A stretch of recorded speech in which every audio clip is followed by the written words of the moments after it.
फक्त आंबेडकरवादी समाजाचं वाटोळं करायचं म्हणूनच हा फडणवीस या महाराष्ट्रामध्ये डाव करतोय। मी पहिल्यांदा आंबेडकरवादी आहे मग होणार आहे। सुप्रीम कोर्टाने आरक्षणाचं वर्गीकरण करा असा कुठलाही निर्णय त्या ठिकाणी दिलेला नाही। 13 लाख होलार समाजाच्या नोंदी मातंग अशा या ठिकाणी लागलेल्या आहेत। जमाने की बातें सुनकर हम अपने बाप नहीं बदलते, जय भीम वाले होलार है हम अपने आप को कभी नहीं बदलते। संदर्भामध्ये हे आंदोलन या ठिकाणी संपन्न होत आहे। खरं तर राजाभाऊ 16 मार्चला अनंत मनोहर बदर या निवृत्त न्यायाधीशाच्या नेतृत्वाखाली स्थापन झालेल्या समितीनं महाराष्ट्राच्या शासनाला त्याचा अहवाल सादर केला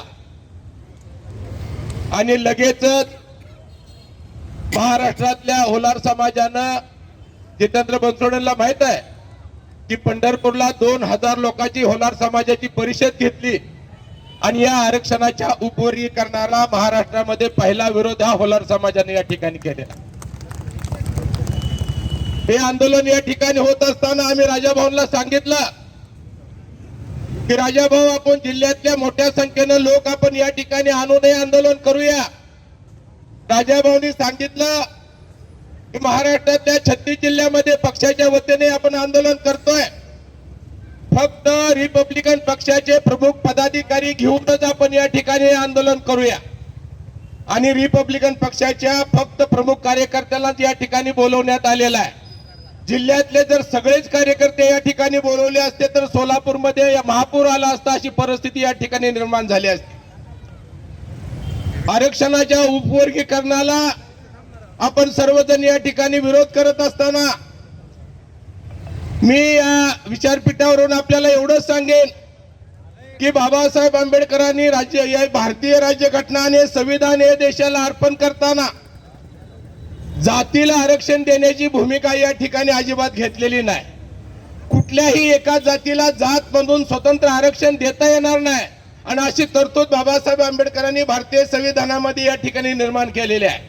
म्हणून मागासवर्गीय उपेक्षित वंचित समूहाचा एक प्रवर्ग तयार केला आणि त्याला एससी असं नाव दिलं आणि मग या एससी कॅटेगरीमध्ये महाराष्ट्रात अस्तित्वात असलेल्या 59 जातीला या ठिकाणी 13% आरक्षण देण्याची भूमिका या ठिकाणी घेतलेली आहे।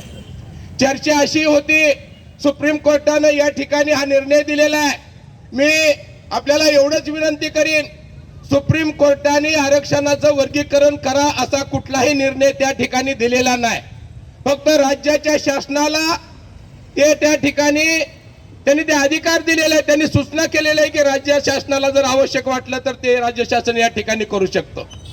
या ठिकाणी 13%च्या आरक्षणाची वर्गवारी करत असताना अतिशय विदारक चित्र, जर हे आरक्षणाचं उपवर्गीकरण झालं तर एक विदारक चित्र या महाराष्ट्रामध्ये या ठिकाणी निर्माण होईल आणि अतिशय अन्यायकारक भूमिका महाराष्ट्रातल्या या दलित समाजावर या ठिकाणी होईल।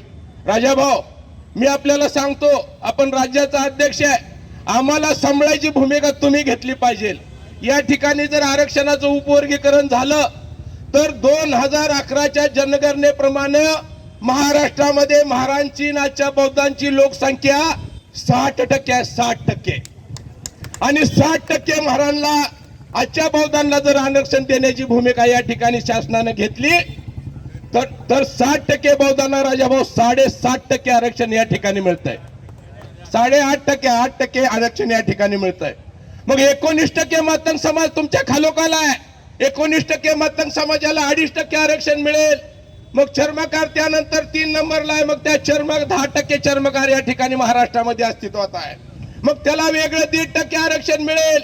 राजाभाऊ तुम्ही बौद्ध गेला, मातंग गेला, चर्मकार गेला आणि राजाभाऊ आम्ही 56 जाती 1.5% कशा राहणार? म्हणजे 56 जातीला आम्ही 56 जाती 1.5% आणि तुम्ही सगळी बाकी 11.5% मध्ये। म्हणून हा अन्याय आम्ही या ठिकाणी सहन करणार नाही। आमचं तर होलार समाजाचं फार अवघड परिस्थिती आहे राजाभाऊ। उत्तर सोलापूर, दक्षिण सोलापूर, अक्कलकोट, दक्षिण सोलापूर पासून जो पट्टा गेलाय कर्नाटकच्या बॉर्डरवर, आमच्या 13 लाख होलार समाजाच्या नोंदी मांग अशा त्या ठिकाणी लागलेल्या आहेत आडनाव आमचं केंगार, आयवळे, भजनावळे, ढोबळे, पारशे सगळे आम्ही होलार आहे. रोटी बेटी व्यवहार आमचा या ठिकाणी होतो. पण 13 लाख होलार समाजाच्या नोंदी मातंग अशा या ठिकाणी लागलेल्या आहेत.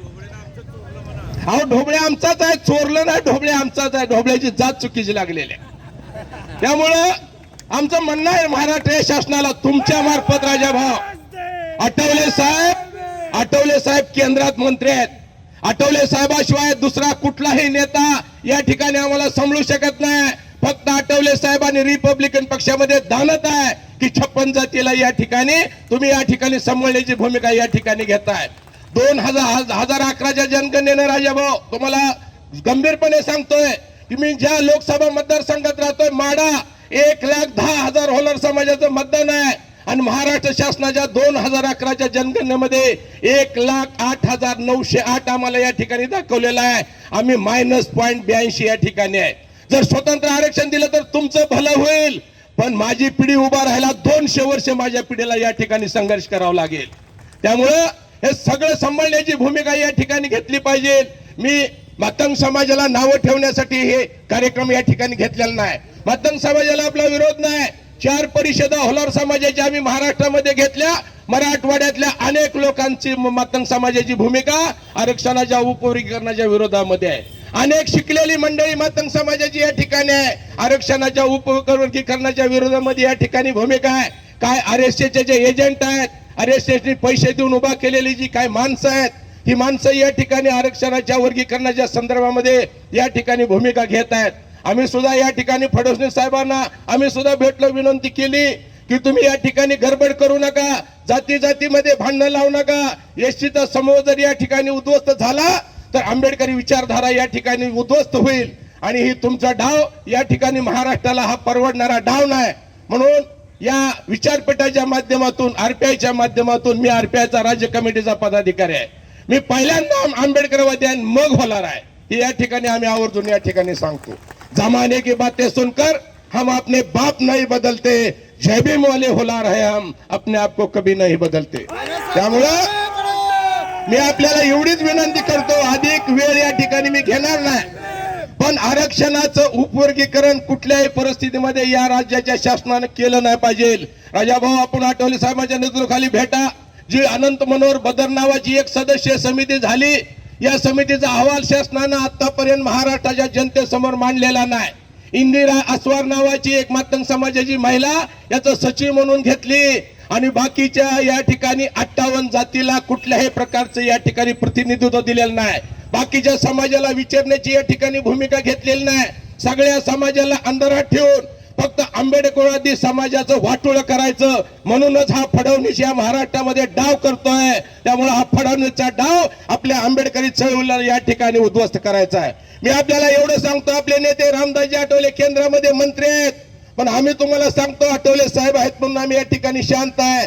आरक्षणाचं जर उपवर्गीकरण केलं तर महाराष्ट्रातल्या एकाही मंत्र्याला महाराष्ट्राच्या रस्त्यावर फिरता येणार नाही. आडवून गाड्या फोडून मंत्र्याला तोडून हे आंबेडकरी समाज या ठिकाणी मारेल अशी परिस्थिती महाराष्ट्रामध्ये विधारक या ठिकाणी निर्माण झालेली आहे. त्यामुळे अधिक या ठिकाणी न बोलता आमचं म्हणणं आहे की 2027 ची जी जातनिहाय जनगणना आहे ती जनगणना पहिल्यांदा या ठिकाणी राज्याच्या शासनानं पूर्ण करावी आणि बाबासाहेब आंबेडकरांनी घटनात्मक दृष्ट्या जो एसटीचा प्रवर्ग या ठिकाणी तयार केलेला आहे, हा प्रवर्ग या ठिकाणी उद्ध्वस्त होता कामा नये. बाबासाहेब आंबेडकरांच्या संविधानाला कुठल्याही प्रकारचा डाग या ठिकाणी लागता कामा नये. बाबासाहेब आंबेडकरांच्या स्वप्नातलं संविधान आणि बाबासाहेब आंबेडकरांच्या स्वप्नातला 59 जातीचा एसटी समूह या ठिकाणी अबाधित राहावा, जातीय सलोखा महाराष्ट्रामध्ये अबाधित राहावा, एवढीच आपल्या सर्वांच्या वतीनं राज्याच्या शासनाला या ठिकाणी विनंती करतो. आणि अधिक न बोलता राजाभाऊ आपण हा कार्यक्रम घेतला आणि आम्हा सगळ्याला प्रतिनिधींना या ठिकाणी बोलून आपण कार्यक्रम घेतला, त्याबद्दल आपलं महाराष्ट्रातल्या सगळ्या होलार समाजाच्या वतीनं आपल्या आंबेडकर चळवळीच्या वतीनं मी आपल्याला मनापासून धन्यवाद देतो आणि या ठिकाणी थांबतो.